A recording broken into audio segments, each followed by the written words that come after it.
میدونید این درختای جنگل هم اینترنت دارن. سلام بچه ها، من کاکاتوس هستم. به سوم ویدیوی چنل من خوش اومدید. این ویدیو رو لایک کنید و چنل من رو سابسکرایب کنید.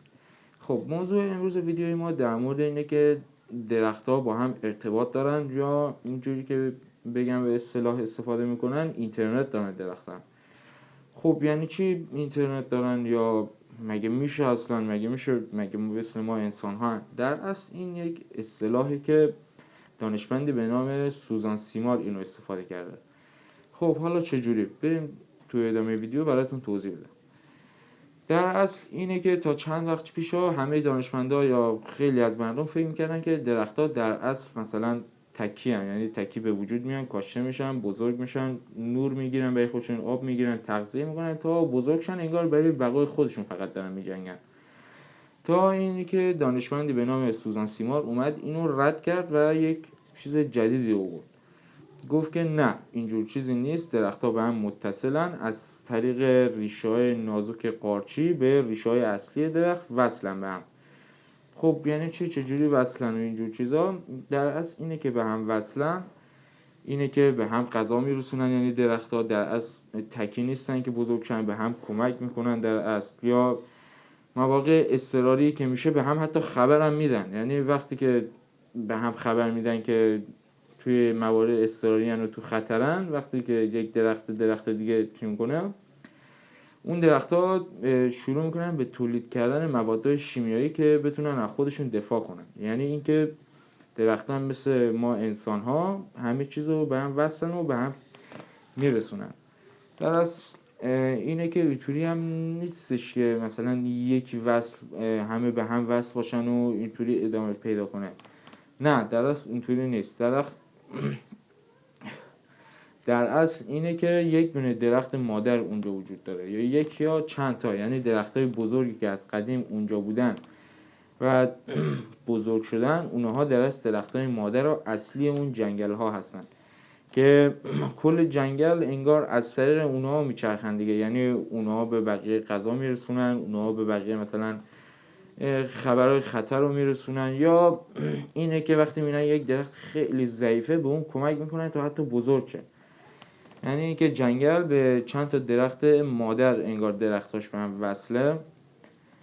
یا اینطوریه که حتی اون درختای مادر از خودشون درخت دیگه هم تولید میکنن. یعنی حتی درختای دیگه بچه‌های اون درخت‌ها هستن، برای همین که اسمشون رو گذاشتن درخت مادر.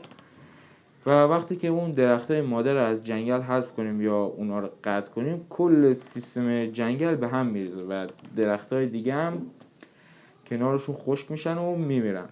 برای همینه که خیلی از جنگل ها هستن که وقتی اون درخت مادر حذف میشه دیگه نمیتونن به حیات ادامه بدن درختاشون و اون جنگل کم کم شروع میکنه به خشک شدن اگه در اصل همه درختای مادر حذف بشه. و اینطوری بودش که ثابت شد که درختها به هم وصلن و به هم غذا میرسونن، به هم کمک میکنن.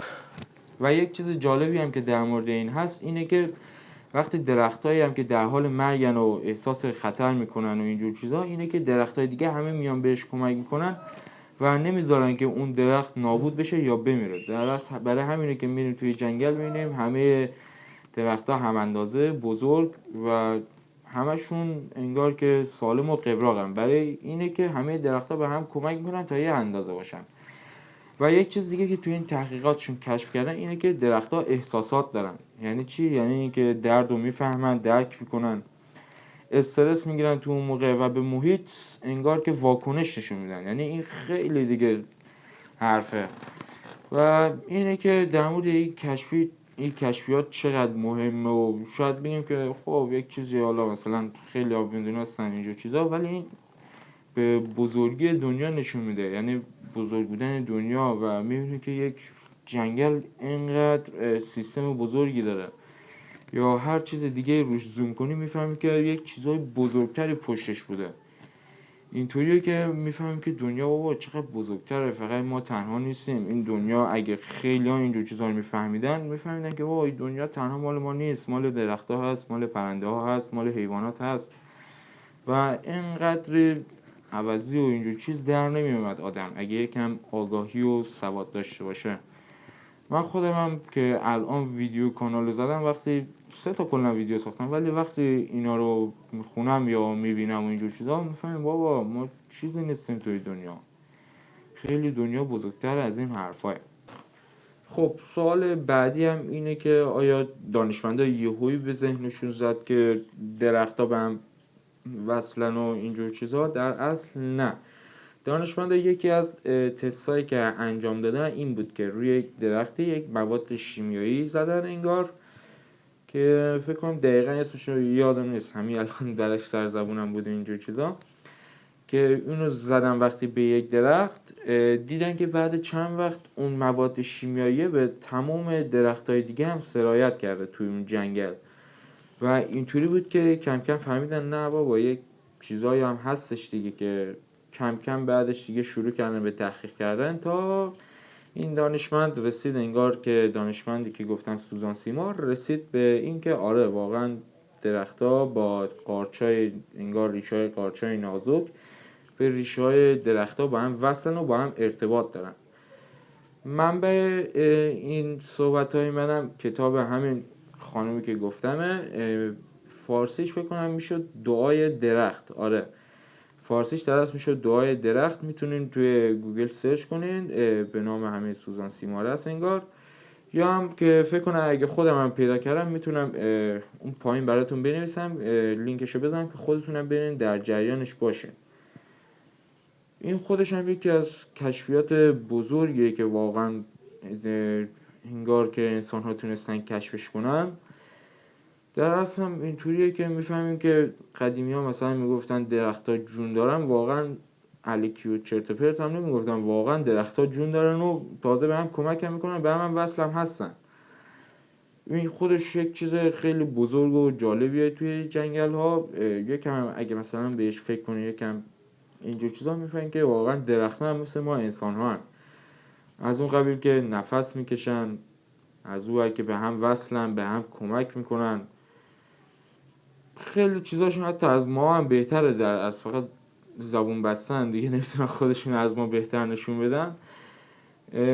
خب بچه ها، موضوع امروز انگار کانال ما به پایان رسید. اگه از این ویدیو خوشتون اومد لایک کنید و چنل منو سابسکرایب کنید، یا هم که نظراتتون رو بگین در مورد ویدیوهای من، کیفیتش چیکار کنم بهتر شه، یا هر چیز دیگه ای که میتونه مثلا به من کمک کنه، یا چیزای دیگه ای که مثلا دوست دارین در موردش ویدیو درست کنم، میتونین تو کامنت ها بهم بگین و منم 100% دیگه به حرف شما گوش میدم دیگه. بهترین نیستش که نظرهای شما رو نگیرم و اینا. خب دوستان، ویدیو امروز ما به پایان رسید. تا ویدیوهای دیگر، بدرود.